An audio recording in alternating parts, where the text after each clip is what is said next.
Look, Jesus paved the way, I'm just trying to be a clone. Yeah, I serve a king that's forever on the throne. Might see me rolling solo, but I'm never alone. So the places that I've been, I ain't get there on my own. It's been a lot of speculation, like I gotta give it to me. I am no one special, I just know I got that favor on me. You can look as close as you want and shine a light on my flaws. All you'll observe is a constant move of God. I'm in awe very often, gotta put a praise on it. There was a coffin with my name on it, God hand stayed on me, broke every chain on me. I'm amazed by his grace, homie.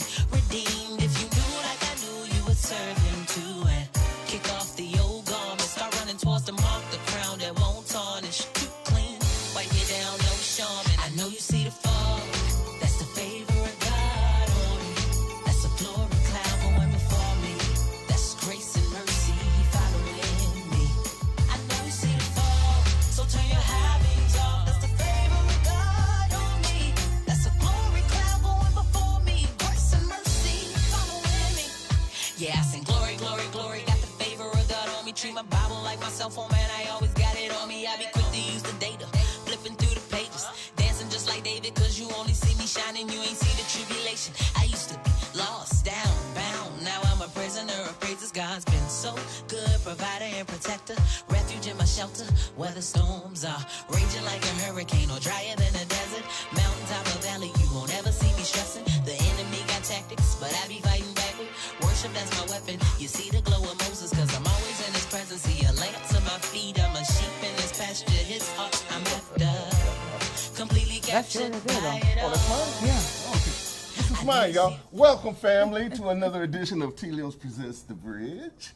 We're back again. And guess what? You know, we got Twyla back in our house. Twyla is our investigative reporter.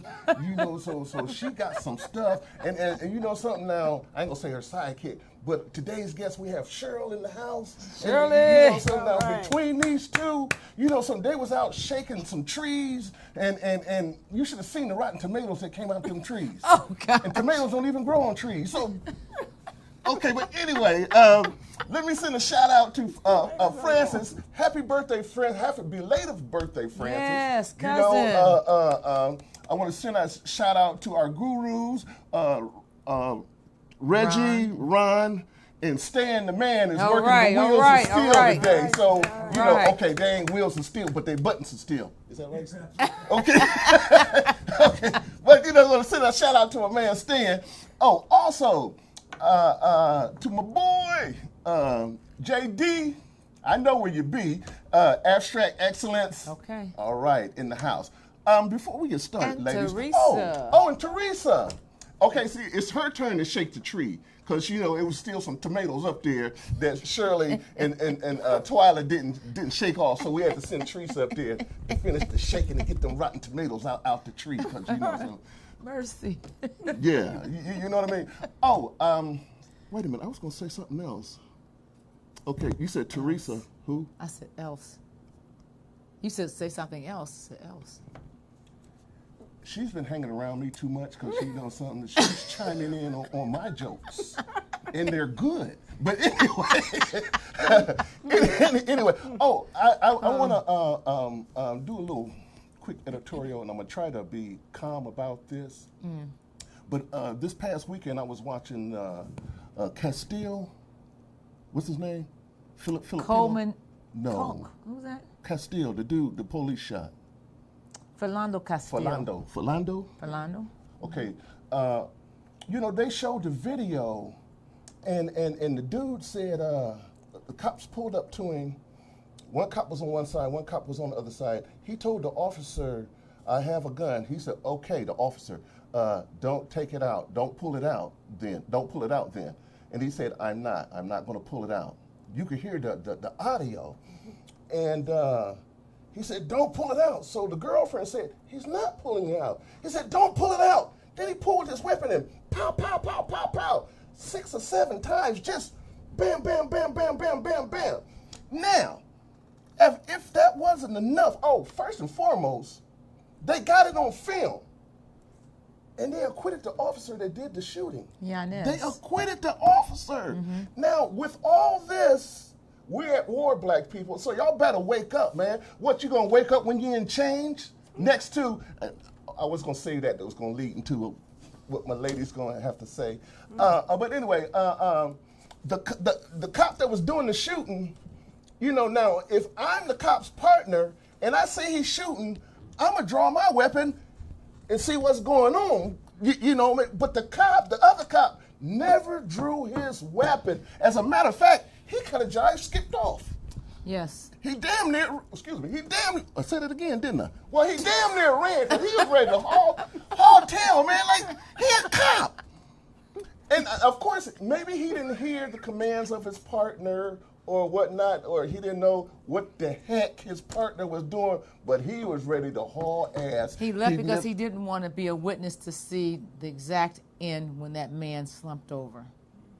Okay, we'll go with that. But yeah, he never pulled his gun. He went out the screen, and the car door opened, and the little kid got out, and you saw him. Come here, little Marsha, or whatever the girl name was. You know, come here. And he never drew his gun. Never drew his gun. And like I said, now hold up, check this out. He was acquitted by what they call it, a jury of his peers. So that means folks like you and us.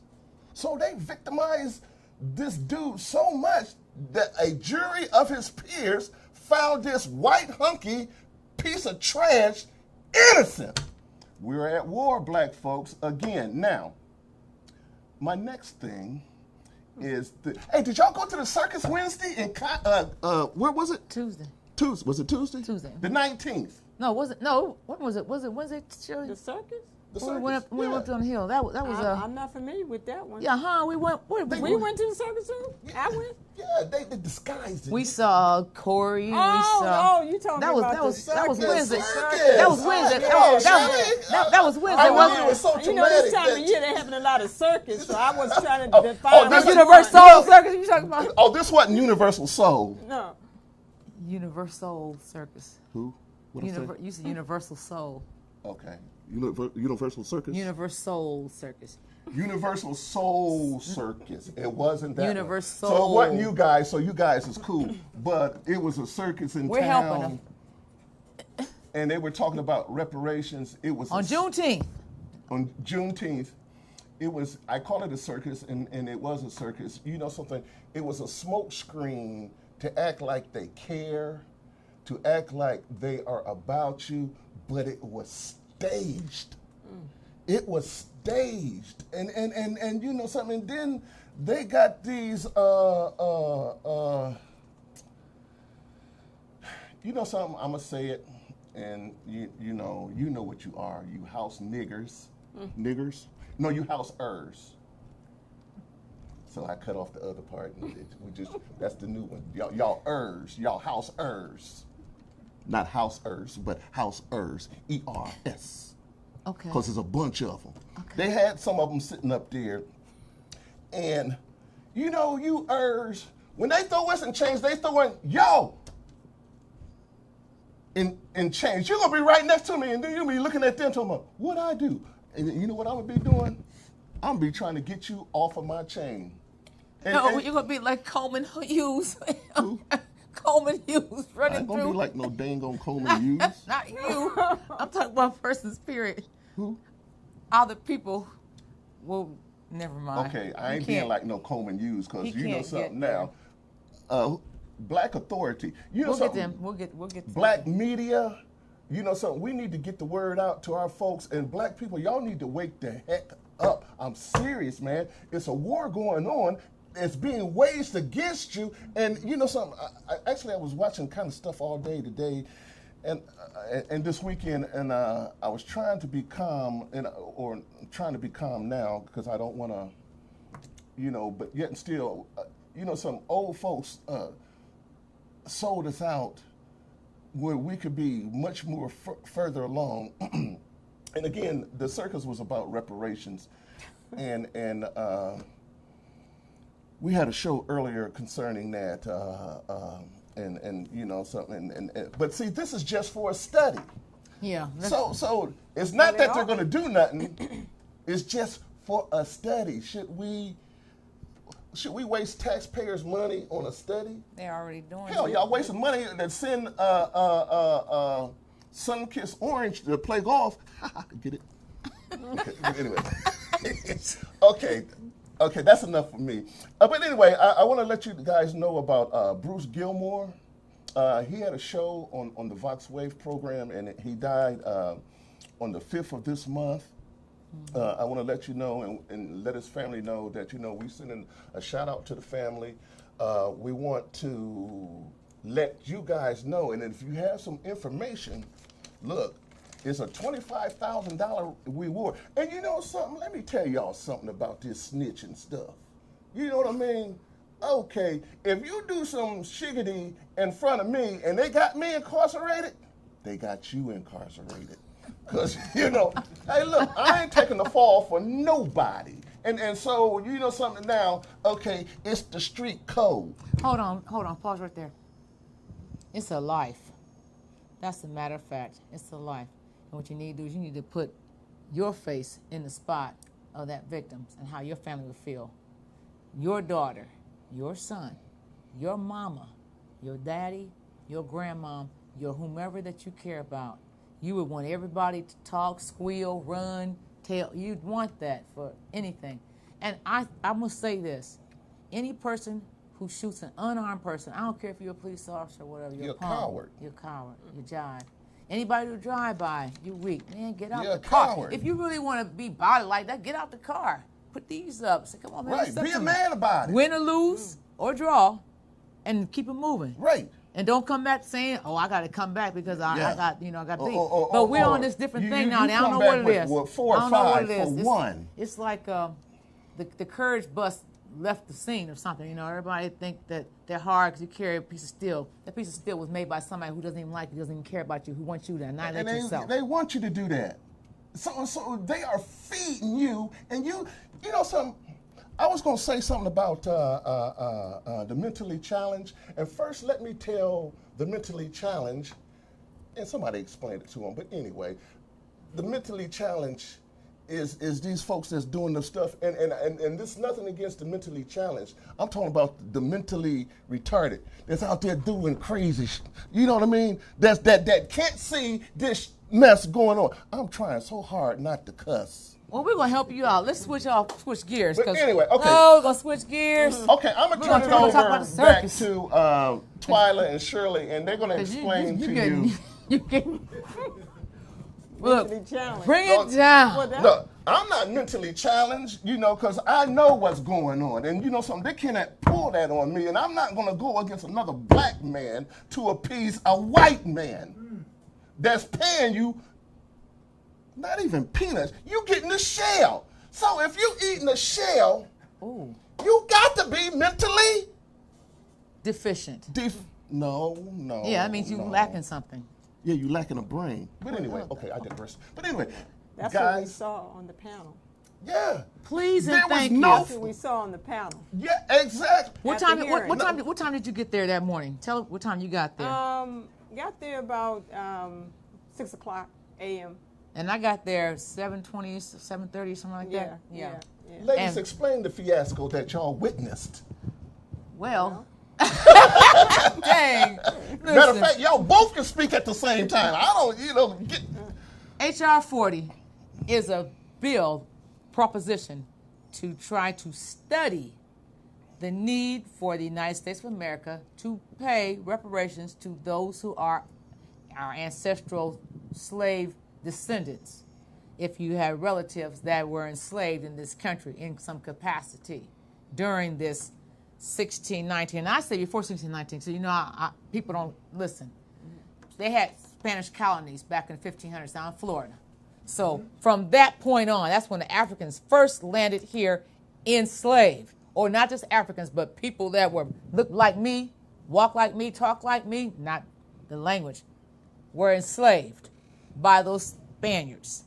All the way up until, they say 1865, but that's even a lie too, because we were enslaved beyond that. 1866, there were people that were still enslaved on those native reservations because they refused to let them go. Yes, 5 civilized tribes enslaved black people in this country. You need to start reading more. You need to start studying more. You need to start learning more. Set that book that you got in school down. okay? Because somebody wrote it, and their name's called colonizer. And they're trying to colonize your mind with indoctrinating you with something that's not true. And then you walk and pass it off as fact. And I But know no, that. It's like they tell you and see, but they say it real fast. History Right. is his story. His story. Their story. Now, Yeah. 2 syllables. Yeah, yeah. His story. But what they did was, we were up there early because we had heard that there was going to be a bus loads coming from New York, which did. Bus loads from Philadelphia, which did. And there were members that had come from that represented ADOS. That I guess everybody that I saw when you got there, everybody was mostly ADOS ADOS. people, yeah. Okay. So then there were other people from other groups and people who weren't attached to any groups that were coming in, and the place started getting kind of full. But initially it was kind of like, kind of trickling in slow. I don't even know when everybody started filling up because the door was right here and we were right here. But when we saw people starting to come closer, we said, oh, we got to get closer to the door. And don't forget, they had put chairs out there in the hallway For the elders and they for was people who were putting there chairs out early. for anybody who wants to sit down. So it was kind of orderly. We had it orderly. It was orderly. It was orderly when they started putting the chairs out, but then I think as they got close to 9? Yeah, about 9:45, it was awful. Groundswell of people. You start hearing more voices. So we started looking at our folks saying, people that we knew that were there with us early in the day, hey, come on, let's get close, we got to get tight closer because instead of them being in line, they were just like mobbing behind you in the aisles and in the whole hall. Hallway. Yeah. But see, this was another set too. This is a trick. This was a game. They knew there was going to be a ton of people there. They had police officers there that couldn't even control the crowd. I had a white megaphone, took my megaphone out. I did. She sure did. She had the megaphone. Sure did. And told them, because the police officer next to me said, if people don't get in the line, no one's going to be able to get in. Now, I didn't come here to not get in. You understand? So they were not talking to me. They were not talking to Shirley. They were not talking to those of us that came early. And don't forget, they had by us getting there at 6, security pretty much had already saw us because we were like the only ones there, except for about 4 or 5 other people. Yep. So how could they miss us? So they knew. They knew we was there We knew we were there. And then I do the megaphone thing, and somebody said, oh, she's a Marine. She's a Marine. Yeah, okay. Then I said, I gave the instruction. They told it, we need to get in single file line. They already said that if we don't get in single file line, no one's getting in. Then some black man, and you know who you are. I don't know who you are because I ain't bothered with you, but you know who you are. How much you got paid? He says, how do we make a line? How do we make a single file line? See what I mean? This is the simple stuff. Now, see, if I was a person to go to back and forth and petty, I would have, responded to him. I looked at Shirley. I looked at the other gentleman. I said, I'm not doing this. I put my microphone back in my bag. I said, I got my spot, so I don't know what's up with him. And guess what? I got in and he didn't. That's now, right. But the crazy thing was, the police officers tried to get everybody together. Here they go. You need to get over. You need to get over. You need to get over. But it's their fault. It's their fault. Because when they saw people lining up and people getting bigger, they should have started. They should have organized everyone. Then they should have said, "Hey, people, you need." But they weren't even there. No, they were much later. That's what I'm saying. But they look. I don't know. There were only a couple that were there. We got there. The people on the hill that worked there, they kept coming in and out. There was never no security. Nope. They would just come to media, in and out the door. Yep. That's where the confusion really started, because then people started saying, "Oh, I'm media." Oh, but I fixed that too, because see, Shirley was on this side of the door, so if you open the door, she was right behind the door, right there at it. I'm at this door. You can't get in because it's the only one that opened up this way. So Shirley was pinned up. One girl told me she was part of the media. Yeah. I said, I had asked the young lady who was handling media. She said, this is the last person for media for right now. I said, okay, no problem. So I was taking off for her cue. So she didn't say this person. This person was there when she walked in. So the person said, media, I positioned my body. I was moving my body. No, you're not going to get it. And then one girl said, I'm with so-and-so inside there. I said, well, you need to text them. and then they need to respond. And then when somebody comes to the door, I'll move. And I didn't move. I just ignored. And every time someone tried to position, I moved my body and turned and I leaned back. They leaned on me. I leaned back. It was just like, it was crazy because it was inconsiderate. And I was really getting frustrated. I said, no, this didn't have to be this way because you knew you weren't here. People come in the last minute, figure they're going to come and swamp at the door. I told a police officer, one police officer, I said, let me tell you who was here. She was here, and I started pointing out who was here. I said, now, we were here. I said, so, and we didn't come here for all this, and they need to move. He said, I'll make sure that you all get in, which he did. Yeah. He was true to his word. So I wish I remember Shout out his name. to the black officer. Yeah, yeah. Okay, I was going to ask, was he a black dude? Yeah. Because after Twilight got in, and then he said, you next. Shout out to that brother. And he made sure that he held firm what we said. And it was appreciated because it was. And to say that is just to say how unorganized it was with that whole situation, because we were already there, we were first, and we shouldn't have had to even go through that. But the people were so, I mean, it was very rude. It was awful. I wasn't there, and y'all were there, but because it wasn't an incident, I kind of give black folks a little shout out for restraint, I suppose. I don't know. It was still kind of acting goofy, but there wasn't an incident, because if it was an incident, that'd have made the news more than the doggone hearing. Well, you know what? That's a good point. That is a good point. It wasn't no. Yeah, so I kind of give them a shout out. But what they did was they also, in a hurry, got the people in those extra overflow rooms too, because they had 3 overflow. So if you had 3 overflow rooms, that meant you planned for an onslaught, which meant you should have had security. They knew. I'm a former police officer, and I'll tell you this: you should have been posted up right when people were starting to come inside the building. You should have had posted up so you constantly remind people, stay to the left of the hall, stay to the left of the hall, because people were, it was a business, it's operation hours, and there were other offices down the hall, and they didn't. So we get inside there, and what I'm going to tell you that really ticked me off first, before we even talk about the panel, what ticked me off was how many reserved seats there were in there. Good point. I think that was designed because it was more seats for media and so-called organizations. And you can probably count the people that just public people, what, maybe 10, 15, 20? I'll say about 20. Wow. About 20. Yes. So about 20 of them. again, like that was you were designed. saying, it was staged. It was like, okay, this spot for media, we got the Congress people, or wherever they were sitting. And like I said, okay, the people that is affecting us, 10 spots. That's right. Wow. And then they didn't let us in at one time. It was 4, and then I was number 5, and it was 5 and someone else going in with me, and then Shirley came in. And then we didn't even end up sitting together. She I was in the back somewhere. Yeah. You were a couple of seats ahead of me, rows ahead of me. Yeah, and Dr. Alicia ended up finally getting in. I was like, dang, good. Did the nun, did she get in? I saw her sitting over where tables were. So I say yes. Okay. Yes. Because I kept telling them, I said, there's a Caucasian nun. She's not in a habit. She had salt pepper. She was a freedom fighter. She was a freedom rider.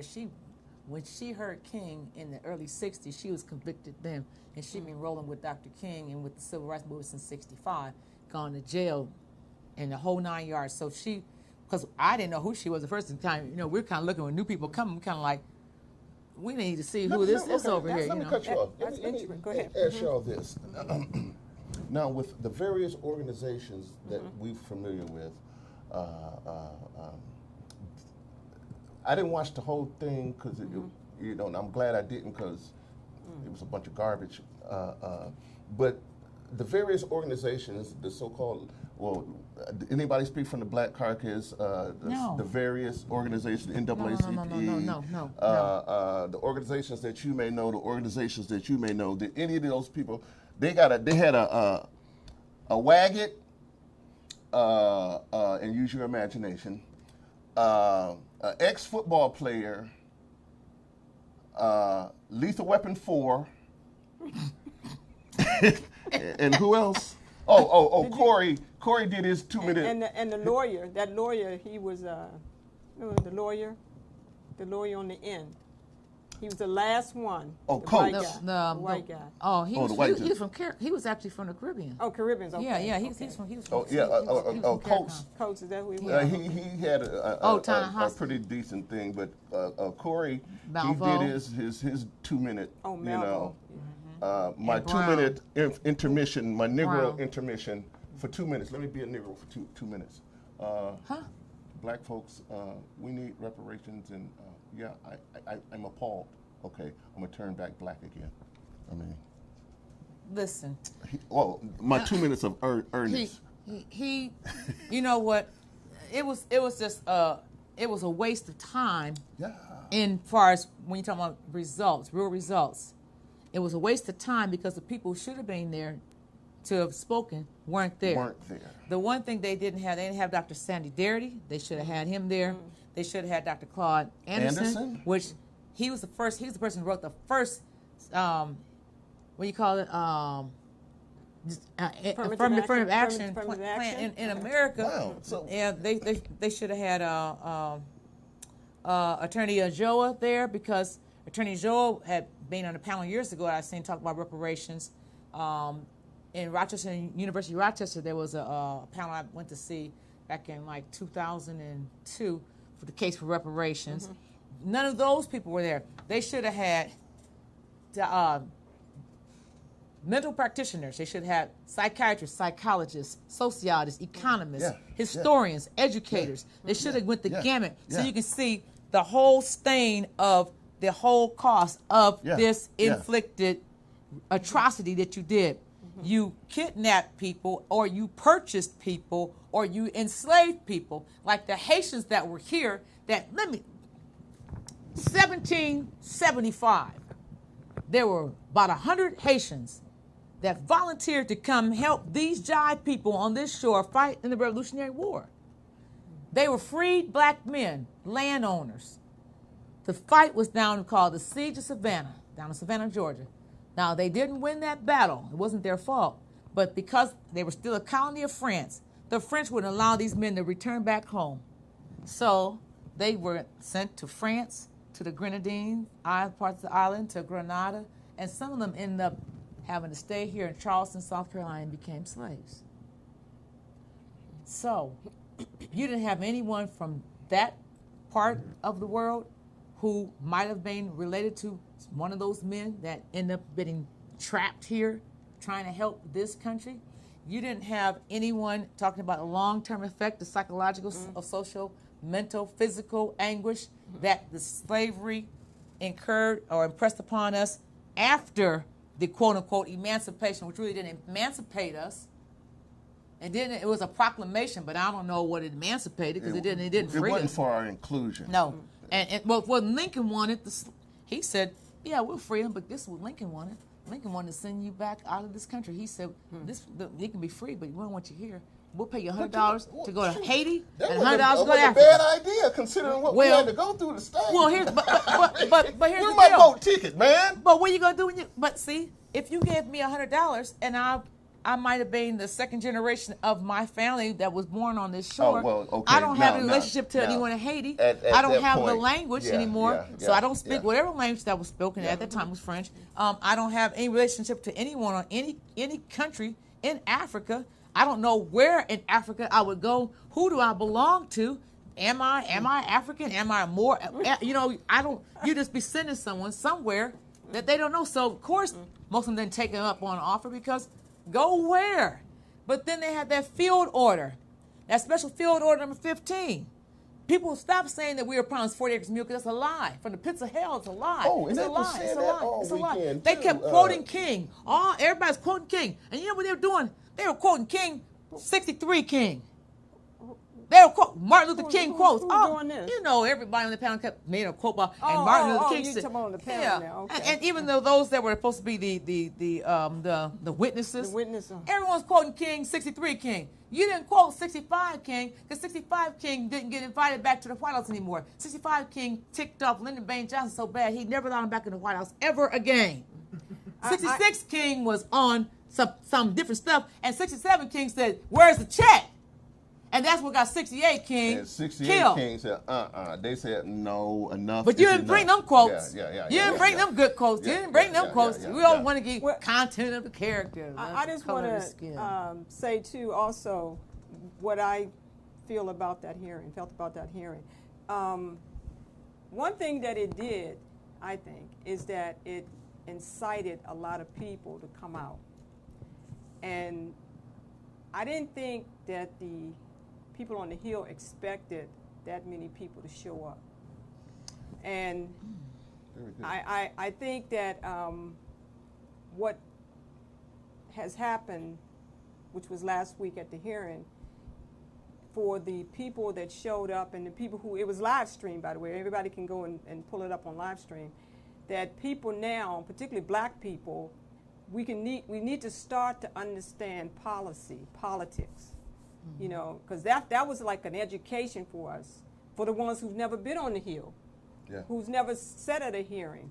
So those are the positive things we can get out of that. And then now we know it was a smoke screen, and now we know we got to do something. We got to do something because that was not representing our people. And Adolph. Cheryl, it did polarize us because we did come together. Yes. You Yes. know what I mean? So, like you said, that can't be overlooked. Yep. And so, but you know, so let's not stop there. Right. And again, see, we letting them set the narrative. Yes. And you saw what that narrative was. Yes. You know, don't pacify me. You know something. And it, like I said, it was just a smoke screen. Right. And now, okay, I'm a nobody, but let me get up there and talk. Put me on the panel. Well, there were nobodies up there anyway. That's right. Well, So That's right. I'm being honest, because there was a young, and I tell you something, black women who are in this feminist move, get off the bus. My gosh, It's not for we're you. not, Yeah, and this I'm gonna tell you, it's not. It's We've really ignoring not. that stuff. We did that stuff. We had to do the things we did, always, because the way that our family structure was set up in this country by design. So there's nothing for us to gain. And a perfect example is when we were up there, even the women that were supposed to be, oh yeah, we're in the sisterhood, they didn't even call on the two women that were there to witness. Dr. Malveaux got asked one question, and then Ms. Brown, the writer, who was sympathetic toward reparations, who had a lot to say. You really, if you get a chance, listen to what she was saying. She said that she was from a family with privilege. And then some way she was doing some research one time, and she found out that her family were slave owners. And it bothered her. It pricked her conscience. Now, there are people there whose conscience was pricked.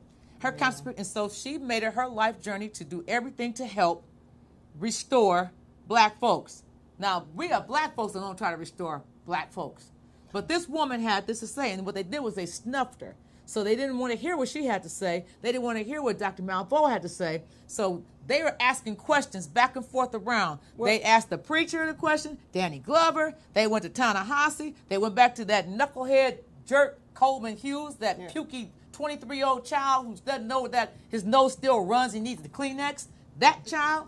So they kept going back to them, asking them these softball, I don't know what kind of questions, these subjective questions. And that football player, go back to your Mormon church. There's no disrespect anyone as a Mormon. That's what you are. Stay in your lane.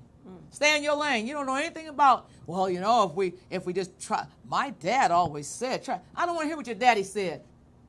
I don't want to hear what your dad said, because your dad doesn't help dictate policy. He gave the Rodney King speech. He gave something beyond. Can't we just all get along? He went They somewhere just else with me. whooping you. I was But tired anyway. of hearing him. Because he kept talking about what he didn't have any frame of reference about. You don't have a frame of reference. There was nothing talking about solutions. Dr. Malveaux, she started making some comments about numbers and figures. The issue I had with her, but the issue I had with her was that she said, "I'm not looking for a check," and I don't think anybody should want a check either. And then the nice good preacher. Well, you know, we're not talking about pay for money. The football player, no money. The Coleman Hughes. Well, you know, only ones who were injured. Support reparations. Yeah, only ones that were injured. They're not alive anymore. Well, you're a liar, and the truth can't be found in any part of that skull of yours called the body. Well, they the were brain. saying You they can't. did a little thing. The Black Authority did a thing on this what's his name? Well, Jason he got Black. Jason Jason Black. Black. Oh, but Yeah, he got oh. for treating the sheep. Oh, Shout out to deep. King Yeah, Flex. Absolutely. But they did a sure. thing on the little 23-year-older. And like I said, now, everybody that was sitting on that panel, or particularly that had something to say, you know something, they did their investigation on you know, them, because they don't want no radical people, you know, on the panel. They showed the background of this dude on the subway in his doggone underwear. He's a rapper. Oh, he, Humping a pole or swinging on a pole. Yeah. or We call it Walking- pole dancing. Pole, well, okay. Well, In his drawers. in his drawers, yeah. Yeah, that's what it was. So, I mean, but he's up there supposedly representing Nice you job, and I. conservative let people. me cut you off for just a second. And I'm not a liberal. So I'm not crazy. I want to send a shout out. I feel like royalty because I'm sitting between two Nubian queens. And so I wanted to let y'all know that. Okay. Oh, All You right, know, thank you. I wanted to share that sentiment, but I got caught up in my little rant. And so I want to say that now. Two beautiful Nubian ladies that, you know. Can I say, I want to say that because of the black media today, that has pushed the media for black people, the understanding that we don't need or we don't have to listen to the white media or the mass media anymore. And that story about the brother and his drawers, I forget his name. Coleman Hughes. Coleman Hughes. That would have never came out at the white media. Never. Yeah. Well, mainstream this media is- has to continue its own narrative. Go ahead. So this is where we are today. And we need to continue to support black media. And businesses. And businesses And as whatever it is, And whatever black. else. You know what I mean? We need to take the bull by the horns and lead the direction because, again, right now, they are blatantly telling you, we don't give a damn about you. The slave owners got reparations. The Jews got reparations. The Japanese got reparations. I got you. The plane that they shot down, whoever was on that dang on plane, got reparations. Everybody got something but black folks. Let me get right here. I'm going to mention her name only one time. And I'm not going to mention her name anymore. And I only mention it because some of you were going to go look at Laura Ingraham. Oh. I want you all to Oh, wow. stop going to her site. Stop mentioning that woman's name. Stop going on. She's getting clicks and more views and this and that. Yeah. By the way, we need you to like, was share, on my- subscribe. We got Connect to the Bridge on YouTube, connecttothe.bridge.com. Go to Connect to the Bridge on Instagram and T Lims on Twitter at Right Shantae. Now, Please subscribe. subscribe, Put your share. brick in the foundation, Please, please. please. But now this chick says that what she said. It's called conquest. I'm using quote. We won, you lost. That's it. And she used Trump's no do-overs. Yeah. And she said that the Democrats the Democrat supporters are, quote, replacing the current American population with new immigrants, unquote. The Democrat supporters, quote, are replacing the current American population with new immigrants, end quote. It's called conquest. We won, you lost, that's all. Now, she says that she's a Christian. Now, if you're a Christian, that's a bogus sentence because there's no such thing as we won, you lost. Because Yes. if that be the case, if you believe in Babylonian story, the Epic of Gilgamesh, which is the same story as Noah and the flood, the Great Flood. Okay, the earth was wiped away, and then there were 8 that were spared and replenished. But remember, conquest, which meant it should have been wiped off. No way, there's no do-over.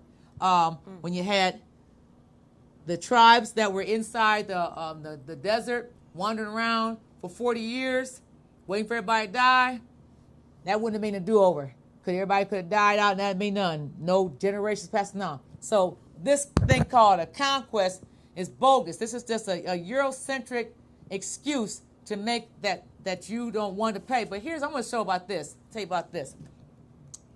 New York City, this is when black people in America lost out. Now we'll get back to that field order in a few seconds here. New York City draft riot in 1863. The white working class were scared about the influx of free black Southerners that were going to be coming up north. So they torched the homes and businesses for 4 days. They lynched black men. They burnt down the colored orphanage that had over 250 children. That was in 1863. That's how scared people are of us. They had the Atlanta race riots in September 1906. Burnt down families that were black, burnt down homes and businesses. And East St. Louis massacre, 1917. 2,000 per week. Black people were migrating there because they were getting jobs in the aluminum factories and stuff and working for American Steel. Now, the Caucasians there were scared about wage and job security. So they had a war. The National Guard came in on it. There was a Caucasian guy who went through a black neighborhood and started shooting folks.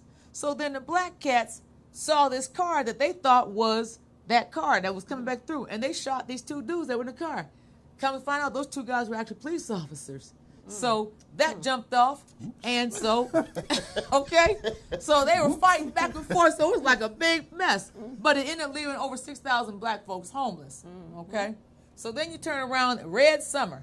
That was in 1919. You had riots in D.C. There were veterans. Watch this. Veterans were coming back to D.C. and they couldn't even get jobs. So they were on the street, Pennsylvania Avenue, in their uniforms, panhandling. There were veterans that were Caucasian in uniforms and weapons, shooting people in the street. Chicago riots, August 1919, left 1,000 black homes burnt down.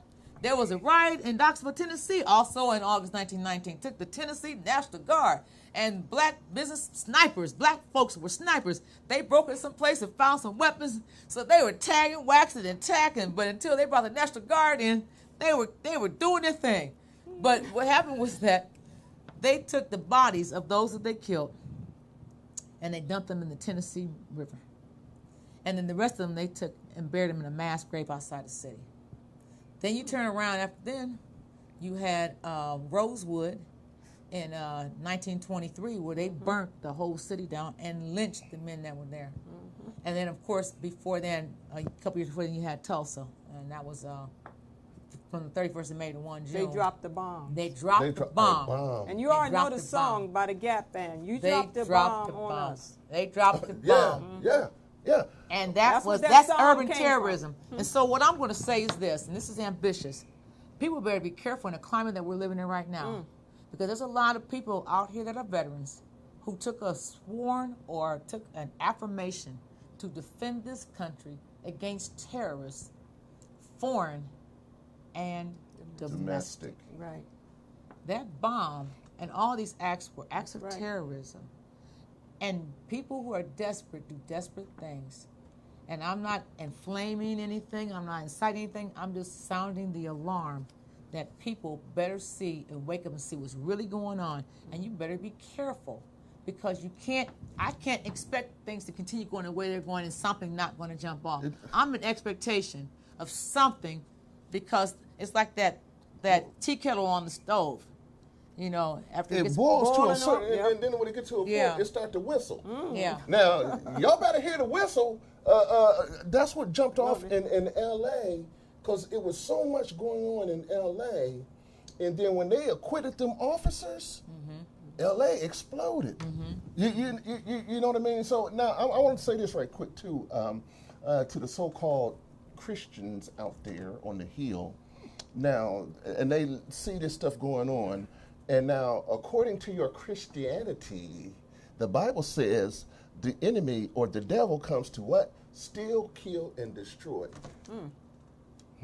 Somebody has a legacy of killing, stealing, and destroying. As she said, conquest.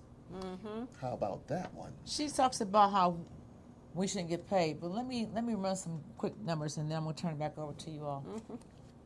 1998, the United States pledged to pay $1.32 billion with a B, $billion to Japanese Americans and their heirs. So if my granddaddy was the one that was interred and my mama's dead, guess who's getting the cash? Guess who got the cash? Their heirs. Plus. Without a study. Plus. No, that's right. Thank you. Without a study. Plus. Without a study. $1.65 billion was previously already given to 81,278 claimants already. So they got almost $3 billion. Okay? Then in 2009, we gave $3.4 billion to native tribes because the United States profited from the lands, okay? Then in 2010, Native Indian tribes got 4.5 in reparations, and they also had to split that up with the black farmers. President Obama was then made an honorary member of the Crow Nation. You're funny. Why the crows? The Crow, They could have. the Crow Nation. Why the crows? When I think of Crow, you know what I think about? What I think about? What? John Stark. John Stark. Jon Snow. When I think about crows. Oh, Game of Thrones. Yeah. So, October 2015, President Barack Hussein Obama II gave, in his words, assistance to Holocaust survivors and continued Germany reparations from 1952, which was to help with the infrastructure in Israel. And this is what he said, the reason why he gave this assistance, what he called it. He said, because there's and I'm quoting, quarter of them who live below the poverty line. There's about 150,000 of them that were 65 years or older. And so this was also backed by Biden in 2013. And then they even assigned a special envoy, Aviva Sufyan, to oversee this money. He gave all this money in 2015 to Holocaust survivors who were below the poverty line. What about the Ma'at? What about the survivors of that who stayed behind the poverty line, who were born behind the poverty line, And still behind the lived poverty. under the poverty line, You know, died God. under the poverty line, died more in debt because he got funeral directors that make you pay astronomical prices for a plot of land that's not even an acre. You can't grow anything on it. Just for something else to just return back to it. Okay? Then he turned Some around. dirt. Then they approved 90 claims for $11 million for former World War II prisoners who were carried to Nazi camps for death. He gave $192 million in 2016 to 17 native tribes. Laura, we're never going to say her last name, Laura, and all those who think, and Mitch McConnell, who think that we don't want money. You haven't talked to us. I don't know about those that were up there on that hill. But you didn't talk about giving it to HBCU. They're talking about, oh, you put in schools and better neighborhoods and better schools and better. Don't tell me what's better. Give me my money and I can make it better myself. You didn't tell that to the Jews. You didn't tell it to the Native Americans. You didn't tell it to the Japanese Americans. You didn't tell anybody else, but you act like you're scared to give black people what in their hands. Some people will mess it up, yeah. So they mess up, it's on them. You know, sometimes you, sometimes me. But you can't tell me how you're going to give me what is mine. What is owed. And so I don't know what's wrong with black people thinking, oh, we don't want money. Yes, we do. Don't talk for me. We want tangibles. You don't Matter of talk fact, for it's funny me. you should mention that. I got Shirley, children, because somebody grandchildren. said Come on. Tangibles is we need tangibles. And you black we want attorneys that tangibles. are out here that are sitting there, you need to really look into the constitutionality of it all. See, you got too many people out there that are professionals that can actually piece this apart, peel apart. Don't just stand and protest. Do something. Everybody should be boycotting Fox, everything. See, we haven't done anything since the Montgomery bus boycott. Now, I have something here. This is the U.S. Constitution and Amendment 14, Section 4. I want you to I dissect that. Explain to me what you think that means to you. Okay.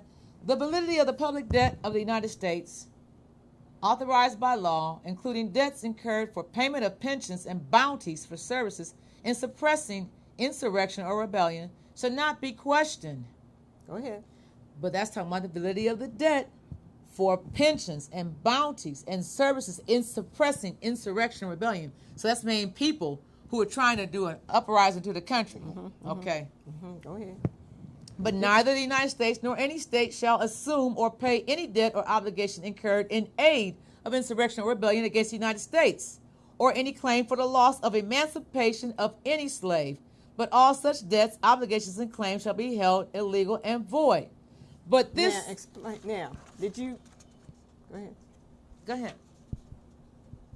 So what they're trying to say in short is that loss for or emancipation of any slave. What they're saying here is they're saying they're not going to pay for any to free any slave. That's why I wanted you to read. But you're not paying to free a slave. That's right. You're paying those who were enslaved and now are free, or quote unquote who were quote unquote freed. So this, you can't even hide behind this because you're saying that they will not pay for the claim of loss or emancipation. They're not going to pay for the freedom of any slave, and you didn't. So that's right. You held your word. You didn't. Well, but you did. They paid the slave owners for their loss. DC Compensation Act. Yeah, and what they do is they give up to $300. They give up to $300. Yeah. We are getting ready to hit that button of time. This is just the first part of this wonderful discussion, because we're going to pick up on it next week. We have some members from ADOS. I expect to have someone from... explain to them what ADOS, that folks may not know what those... American Descendants of Slaves. And we all who had relatives that were on the plantation enslaved, we are American descendants of slaves. But not everyone who was enslaved was an American descendant of slave. Not everybody on the plantation, not everybody that was enslaved here was an American descendant of slave. Right. So there are other ancestral lineages in this country that we have yet to even know, because we just don't know what we don't know. But we have, hopefully there will be someone here from N'Cobra. We do have someone that's coming from Afro-descendant nation. His name? I think so. Black Power. Black Power. Like that.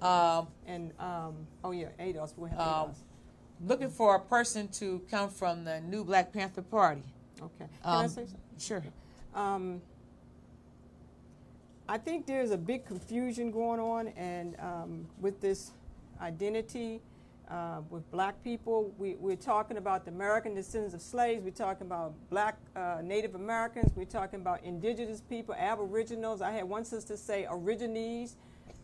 Oh my God, we need to get this straight. We're just trying to get paid tangibles.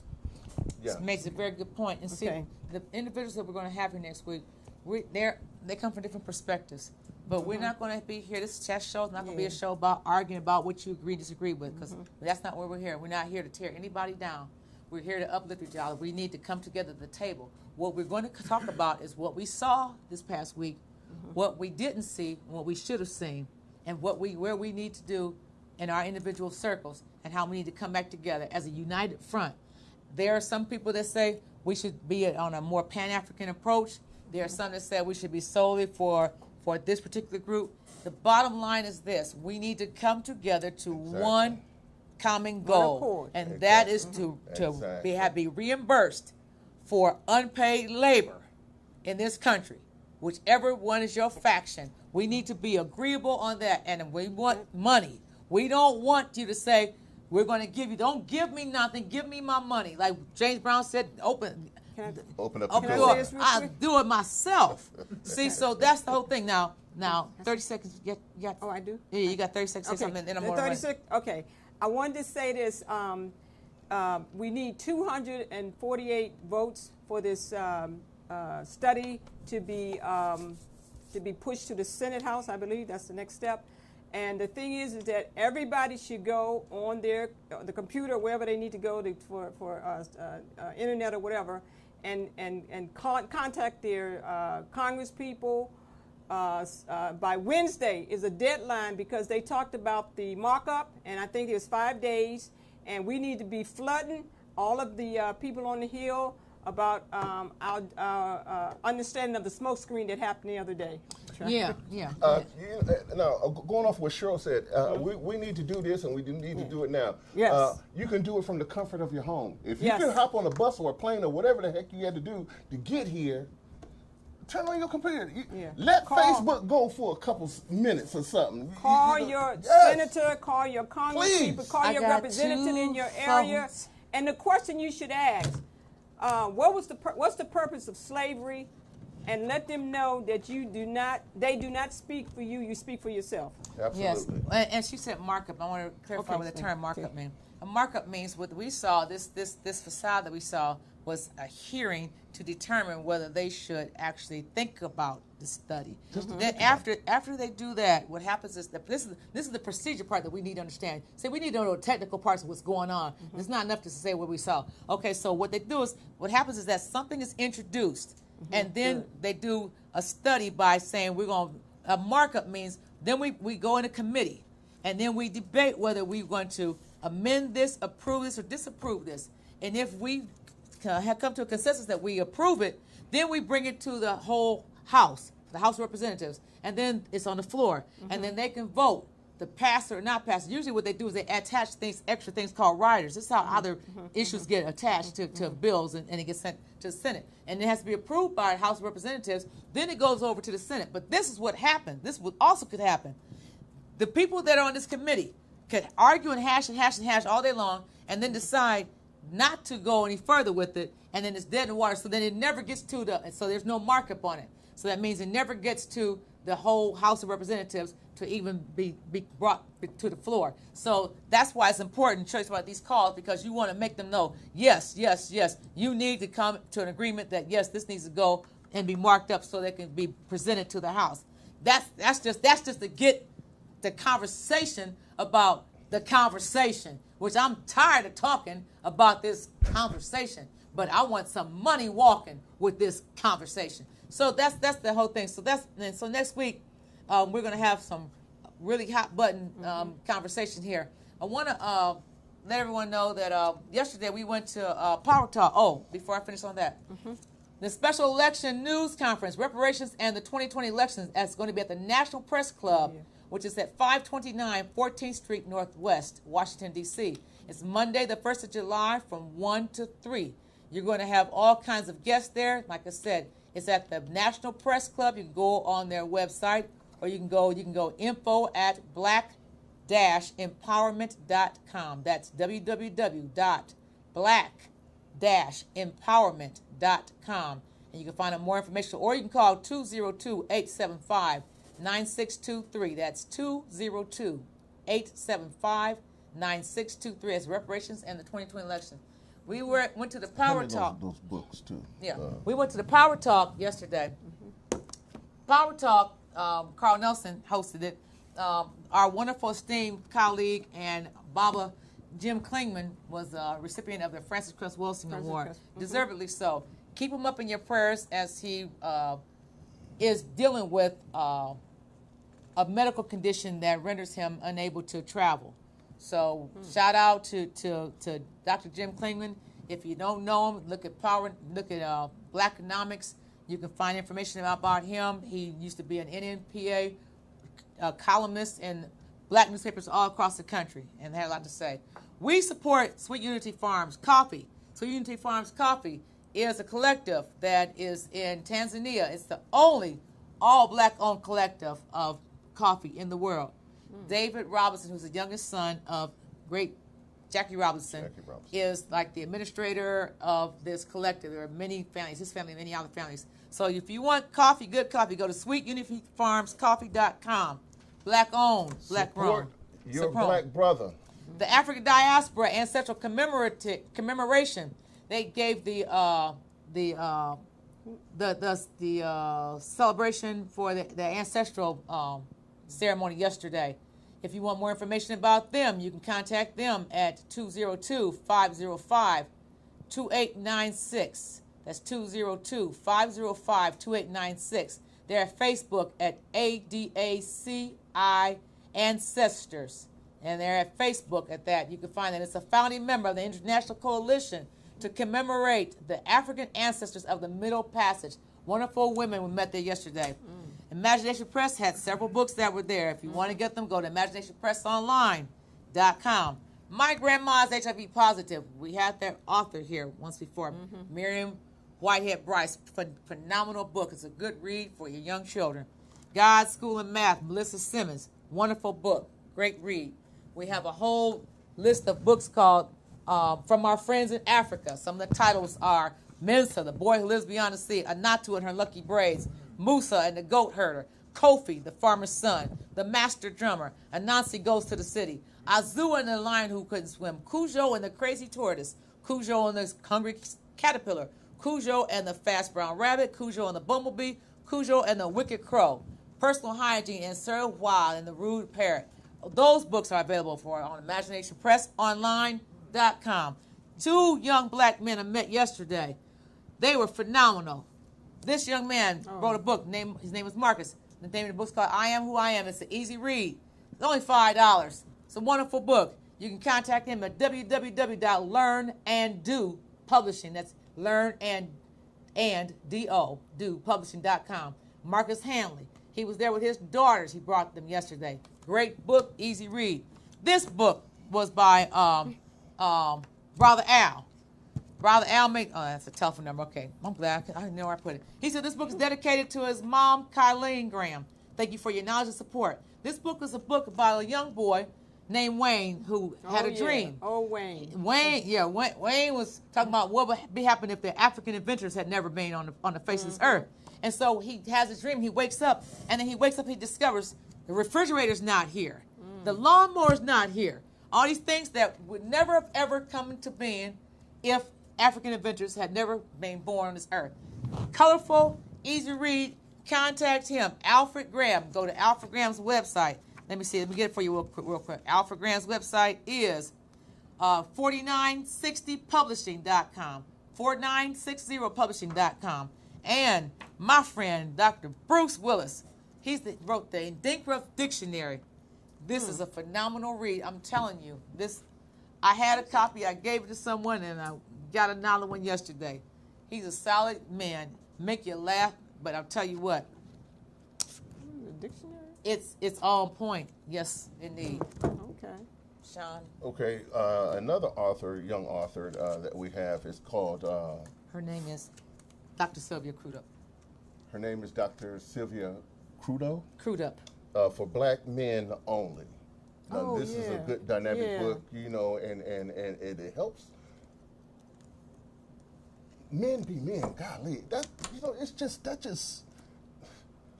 okay. But get this book. I mean, we need to get back into reading and educating our children.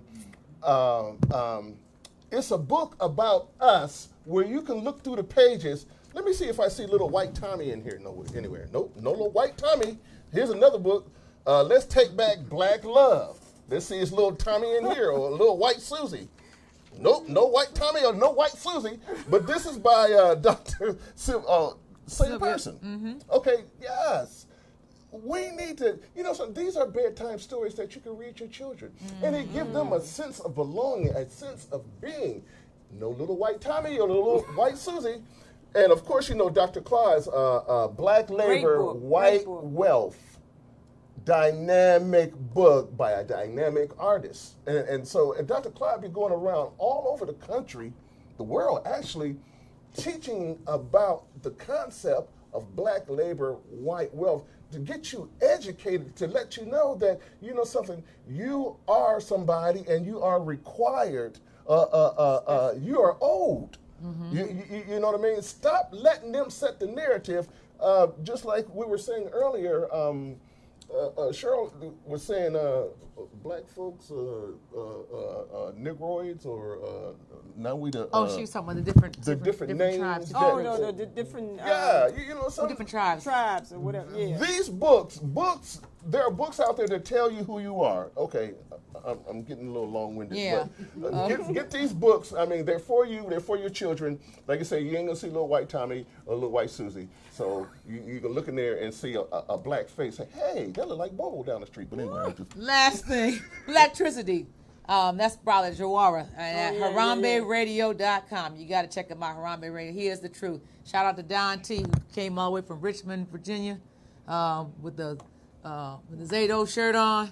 Hey, Yeah, Don T, we got you. Love you all. Next week, same place. Don't miss us. Don't miss us. Stan, take us home. Look, Jesus paved the way, I'm just trying to be a clone. Yeah, I serve a king that's forever on the throne. Might see me rolling solo, but I'm never alone. So the places that I've been, I ain't get there on my own. It's been a lot of speculation, like I gotta give it to me. I am no one special, I just know I got that favor on me. You can look as close as you want and shine a light on my flaws. All you'll observe observe is a constant move of God. I'm in awe very often, gotta put a praise on it. There was a coffin with my name on it. God hand stayed on me, broke every chain on me. I'm amazed by his grace, homie. Redeemed, if you knew like I knew, you would serve him too.